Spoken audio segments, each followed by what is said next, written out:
Primeiro eu peço a sua inscrição no canal. Nunca foi tão importante a esquerda ter força nas redes e na comunicação, porque o mesmo aparato golpista que foi feito contra Dilma Rousseff está sendo feito agora contra o Lula. O mesmo filme que estava acontecendo está se repetindo. Esperamos e lutaremos para que o final seja diferente. Olha, em 2014, a Dilma foi eleita uma eleição muito apertada. A Dilma não conseguiu maioria no Congresso.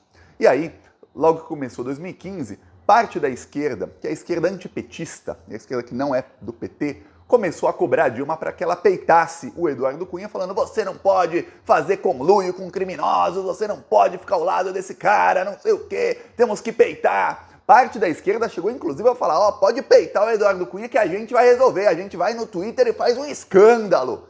Governar na base de tuitaço, de sub-hashtag. A Dilma foi lá e atendeu esse pessoal. Vamos peitar o Eduardo Cunha.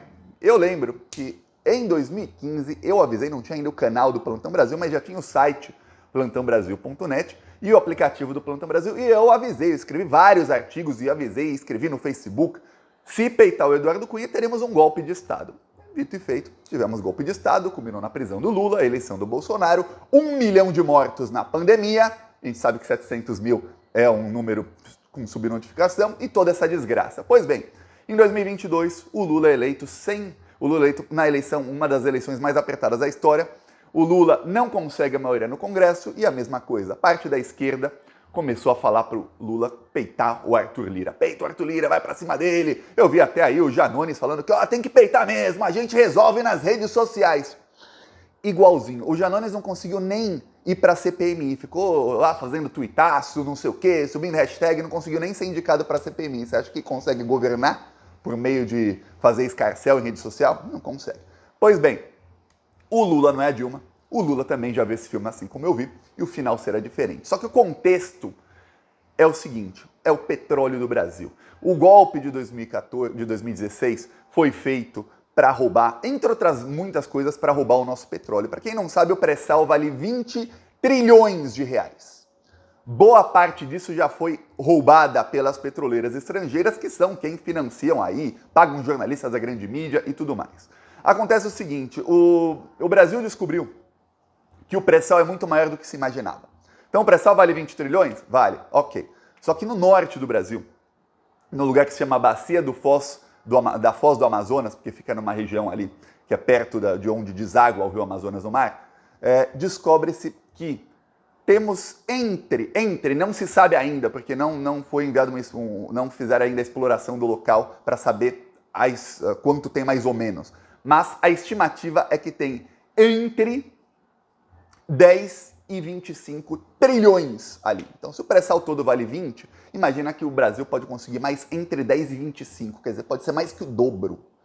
Pode dobrar, pode ser do tamanho do pré-sal. Para quem não sabe, a Guiana Francesa e o Suriname já estão explorando ali. O PIB do Suriname subiu 50% em 2022 e olha que eles estão explorando numa velocidade assim, ó, bem pequena. Inclusive eu estava falando com um petroleiro que trabalha no Brasil esses dias, ele falou, olha, a coisa tá bombando lá na Guiana e no Suriname. No Brasil, tá bombando o pré-sal e tudo mais, mas se começarem a explorar esse pré-sal no norte do Brasil, a coisa vai bombar mesmo. Porque não estão explorando ainda muito lá na Guiana e no Suriname nas Guianas e no Suriname com todo o potencial que tem. Pois bem, lembre-se, deram um golpe de Estado, toda essa desgraça para roubar petróleo. Imagina se você descobre que, além do petróleo que já tem, você pode ter o dobro.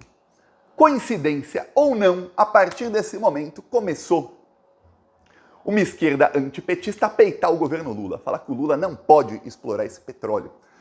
O IBAMA fez um relatório. O IBAMA faz sua parte, viu? Que é tentar fazer com que não tenha nenhum caos ambiental. Então o IBAMA fez um relatório falando não se pode explorar aquilo. Na hora, muita gente falou, peraí, como assim não pode explorar? Vocês estão loucos? Você acha um petróleo desse tamanho não vai explorar? E eu sei, você sabe, qualquer pessoa com um pouquinho que se pensar no assunto por 2 segundos sabe, se a gente não explorar agora no governo Lula, vai ser explorado num governo de direita ou de extrema direita lá na frente, quando eles ganharem algum dia. E aí eles vão vender tudo e entregar toda essa riqueza para os estrangeiros. Como, aliás, foi feito depois do golpe no governo Temer. Lembra até hoje da emenda do Serra, que garantiu 1 trilhão para as petroleiras e tirou da saúde e da educação. E aí começaram os leilões. Teve uma das bacias do pré-sal que o governo Temer vendeu, para você ter ideia do preço, um barril de petróleo hoje está valendo o quê? 90, 100 dólares? Um barril tem 51 litros. Então você vê que um litro vale o quê? 2 dólares, um pouquinho menos de 2 dólares, um litro, falando em litros. O Temer chegou a vender um litro por menos de 0,01 centavo de uma das bacias. Mais barato do que a água da torneira. Foi assim que foi feito no governo Temer. E é isso que será feito se não for explorado agora, durante o governo Lula. Pois bem, começou aí parte da esquerda a atacar o Lula. Ao mesmo tempo, no Congresso Nacional, o Arthur Lira começou a impor derrotas ao governo, que na verdade não são nem derrotas ao governo, eu vou te falar. A imprensa começou a fazer um escarcéu com coisas que não têm relevância alguma. Eu vou te falar, viu? Foi aprovado o marco temporal ontem. Derrota para o governo, derrota para o governo, derrota para o governo. E começou aquele clima de nosso governo está derrotado. Aí você fala, Thiago, o marco temporal não tem relevância alguma. Sabe por que não?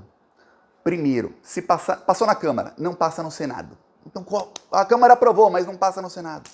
Segundo, se acontecer uma desgraça muito grande passar no Senado, os ministros do STF já falaram que eles não vão aprovar isso, que isso é inconstitucional, quer dizer, nossa, aprovou uma coisa, tanto é que o governo nem liberou emendas.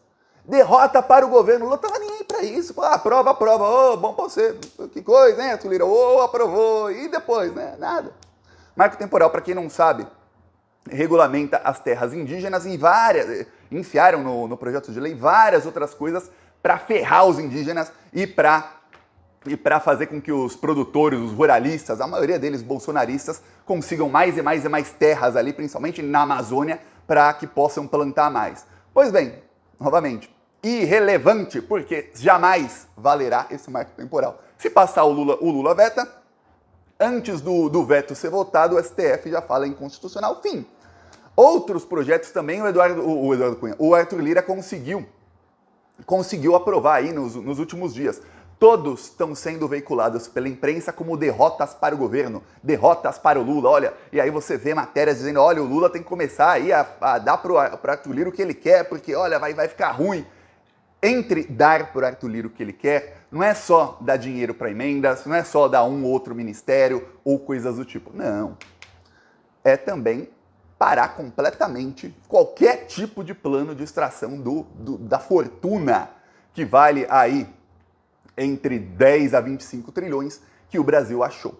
A desculpa da imprensa e dessa esquerda antipetista, quando eu digo esquerda antipetista, é uma esquerda que achava que aquelas manifestações de 2013 eram manifestações populares, a esquerda que foi lá nas ruas por mais saúde, mais educação. Essa esquerda aí que plantou o golpe de Estado. Alguns deles, inclusive, votaram a favor.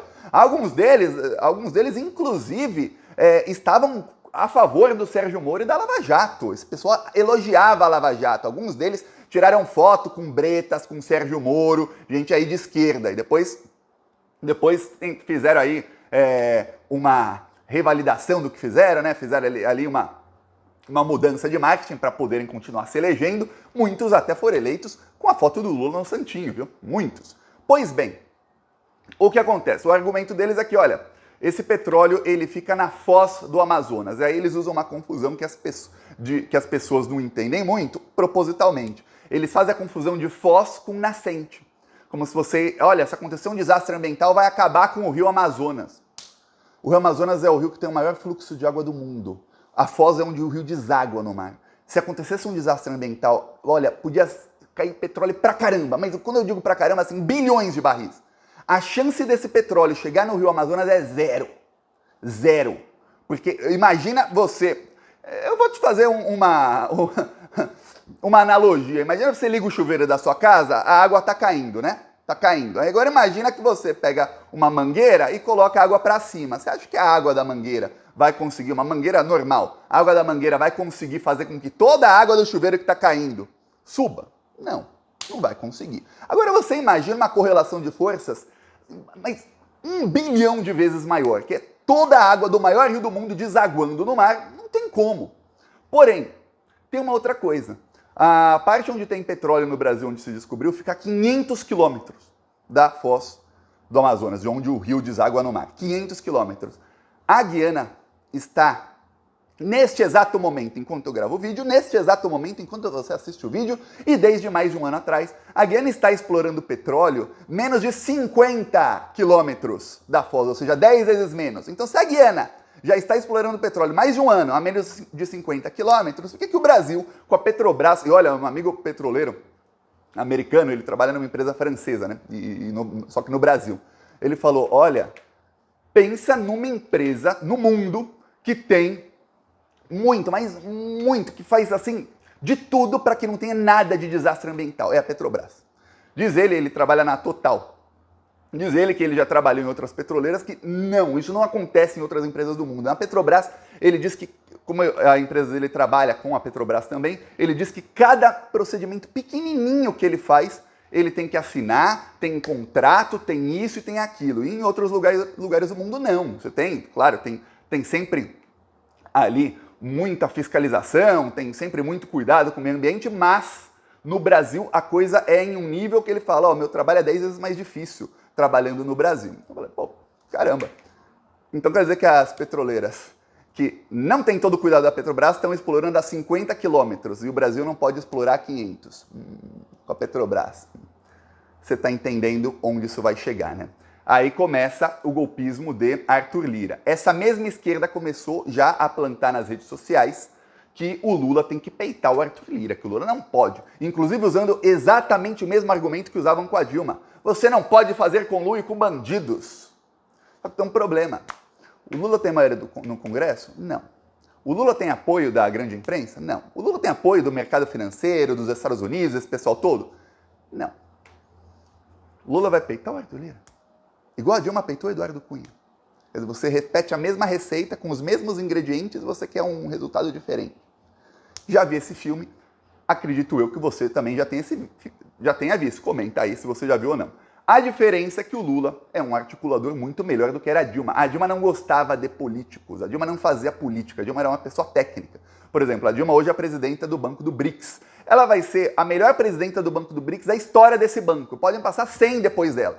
Duvido que tenha alguém com a competência e com a técnica da Dilma. Pois bem, o Lula, ele tem competência, tem técnica, mas ele também articula. A Dilma não articulava, ela não gostava de falar com político, com bandido, com nada. O Lula não. Eu lembro que um deputado uma vez me contou uma história que ele falava, olha, quem não sabe, tem brigas internas do governo, às vezes, tudo mais, muita coisa de bastidores. Ele falava, olha, quando tinha alguma briga, alguma coisa no governo Lula, às vezes o Lula fazia alguma coisa, a bancada inteira do PT ficava brava, a gente ia lá no Palácio do Planalto, queria chutar a porta, sabe, o pessoal bravo aí, os deputados, ia falar com o Lula. Você falava com o Lula, 2 minutos, saia todo mundo rindo, todo mundo feliz, e o Lula falava, não vou fazer o que vocês querem. E todo mundo saía rindo e feliz.